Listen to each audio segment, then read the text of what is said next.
अभी हम लोग क्या पढ़ना है, सीरीज कॉम्बिनेशन। सीरीज कॉम्बिनेशन के बारे में मैं जस्ट कुछ देर पहले आपको बताया कि क्या होता है। मतलब जब एक ही वायर में एक से ज़्यादा डिवाइस जब कनेक्टेड होता है तो उसे हम लोग सीरीज कॉम्बिनेशन कहते हैं। अभी हम लोग देखेंगे कि सीरीज कॉम्बिनेशन में रेसिस्टेंस में क्या इफेक्ट पड़ता है। तो सबसे पहले हमें लेना है 3 तरह का, आप 3 ले सकते हो, 2 ले सकते हो, ये आप पर डिपेंड करता है, आप चाहो तो कितना भी ले सकते हो। तो मैं यहाँ पर 3 रेसिस्टेंस ले रहा हूँ, 3 रेसिस्टेंस लूँगा और तीनों को आपस में ऐसे सीरीज में कनेक्ट कर दिया, ठीक है।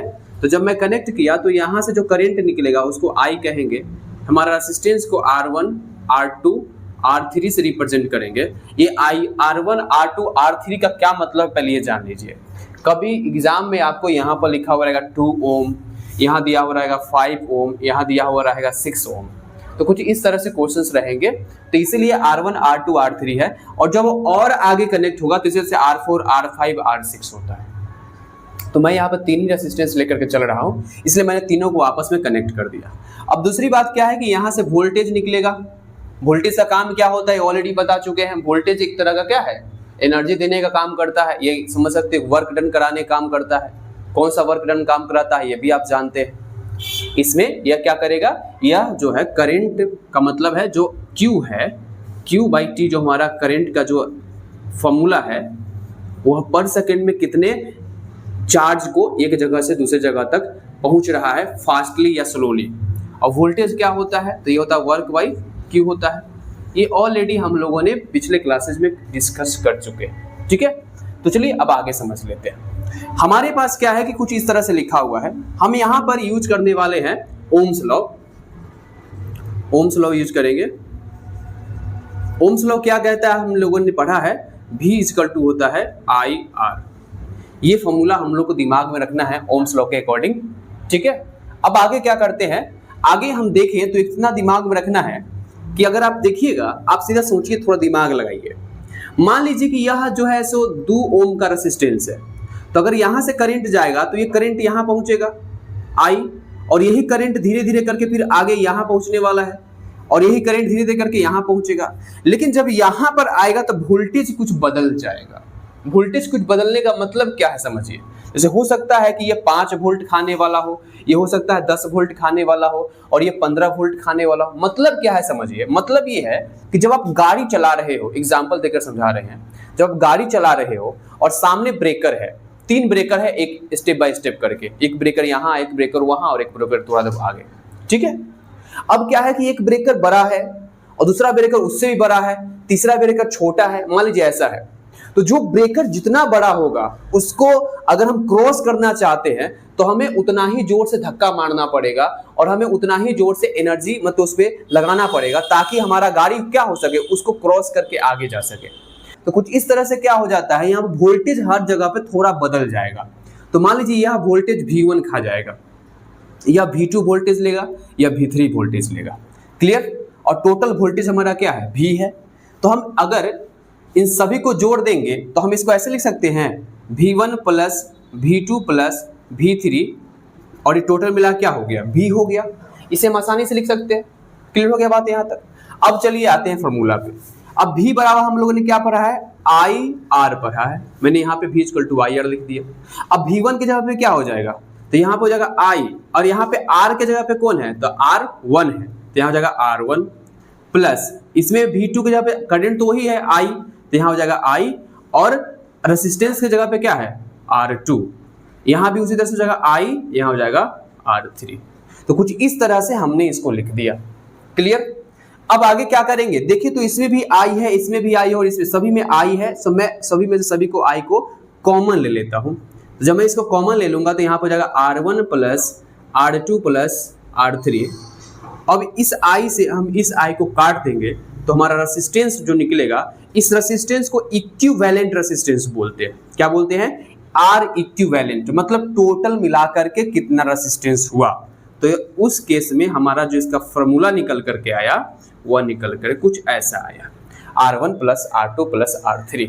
इसका मतलब ये हुआ किसी तरह से आगे रहेगा तो Rn हम लिख देंगे, मतलब जितना रेसिस्टेंस उतना ही बढ़ाते जाएंगे। तो इससे हमको ये पता चला कि जब हम सीरीज में अगर हम रेसिस्टर को कनेक्ट करते हैं तो हमारा रेसिस्टेंस बढ़ जाता है। बस में आ गया, सीधा सब जुड़ जाएगा, ऐड हो जाएगा। जैसे यहाँ पर क्या हो गया, सब ऐड हो गया। इसी का एक एग्जांपल देख लेते हैं। जैसे मान लीजिए हमने एक रेसिस्टेंस लगा दिया, ये हमारे पास 2-3 रेसिस्टेंस मान लीजिए है, ठीक है, 3 रेसिस्टेंस है, ये है 2 ओम का, ये है 5 ओम का और ये है 3 ओम का। तो क्वेश्चन पूछ देगा कि बताइए इस सर्किट का टोटल रेसिस्टेंस कितना है, इसका इक्विवेलेंट रेसिस्टेंस कितना है। तो हमें पता है कि ये तीनों क्या है, सीरीज में कनेक्टेड है, तो हम ज्यादा दिमाग नहीं लगाएंगे और सिंपल तीनों को जोड़ करके आंसर दे देंगे और हम बता देंगे कि यहाँ पर 2 और 3 5 और 5 10, टोटल मिला के 10 ओम का रेसिस्टेंस हो गया। तो यहाँ सिंपली इसी फॉर्मूला का हमने यूज कर दिया और आसानी से क्या कर लिया, इसका फॉर्मूला क्रिएट कर लिया और इसका वैल्यू निकाल लिया। तो यहाँ पर जाएगा R इक्विवेलेंट बराबर 2 + 5 + 3 = हो जाएगा कितना, 10 ओम। तो कुछ इस तरह से हमने सीरीज में फाइंड आउट किया।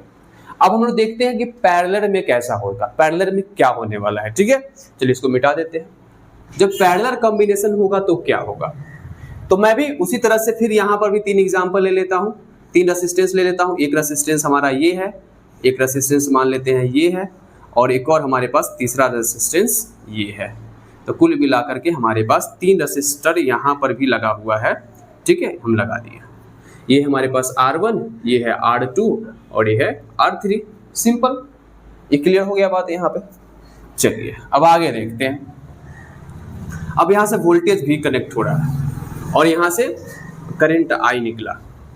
अब समझते हैं, जब करंट I यहाँ तक आएगा तो I ये रहेगा, इसमें कोई बदलाव नहीं। लेकिन यहाँ आने के बाद से 3 रास्ता दिख रहा है, कुछ करंट को इधर भी जाना है तो I1 मान लेते हैं, कुछ करंट को इधर भी जाना है I2 मान लेते हैं, कुछ करंट को इधर भी जाना है, इसको I3 मान लेते हैं। ये क्लियर हो गया यहाँ तक, ठीक है। अब इसमें आगे बढ़ के निकल करके आएगा, फिर यहाँ पे सब आपस में कनेक्ट हो जाएगा, ठीक है। तो हमने ये चीज देखा कि ये जो I है यह आपस में क्या हो रहा है, यहाँ आने के बाद 3 पार्टें बट गया, I1 + I2 + I3।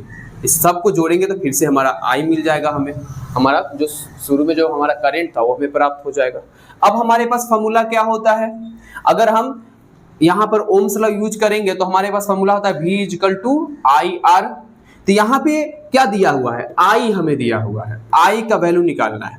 तो I बराबर हम क्या लिख सकते हैं, इसको जब इधर कर देंगे तो हम लिख सकते हैं V/R बराबर I, ठीक है।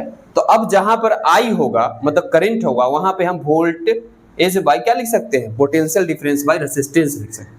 जैसे I1 है तो I1 की जगह क्या होगा, V तो खैर वोल्टेज तो वही है, जो वोल्टेज इस रास्ता से गुजरेगा वही वोल्टेज इस रास्ता से भी गुजरेगा, वही वोल्टेज इस रास्ता से भी गुजरेगा, क्योंकि इस वायर में एक ही वोल्टेज जा रहा है, ठीक है। तो इसलिए वोल्टेज उतना ही रहेगा, पोटेंशियल डिफरेंस वही रहेगा, बस यहाँ पर रेसिस्टेंस अलग है। रेसिस्टेंस R के जगह पे इस पे क्या हो जाएगा, R1 हो जाएगा, यहाँ पे क्या हो जाएगा V/R2 हो जाएगा, यहाँ पे क्या हो जाएगा V/R3 हो जाएगा। अब देखा जाए सभी में अगर हम एक चीज कॉमन देखें तो वोल्टेज सभी में कॉमन है। इन सभी में से वोल्टेज को अगर हम कॉमन निकाल लेते हैं बाहर तो हमारे पास हो जाएगा V बाहर आ गया तो यहाँ बच जाएगा 1/R1 + 1/R2 + 1/R3। V से भी हमारा कट जाएगा, तो इसका मतलब हमारा टोटल जो रेसिस्टेंस निकलेगा उसको बोलते हैं 1/R इक्विवेलेंट बराबर क्या होगा, तो ये हो जाएगा 1/R1 + 1/R2 + 1/R3 और इसी तरह से आगे रहेगा तो 1/Rn। तो कुछ इस तरह से हमारा जब पैरेलल कॉम्बिनेशन रहेगा तो रेसिस्टेंस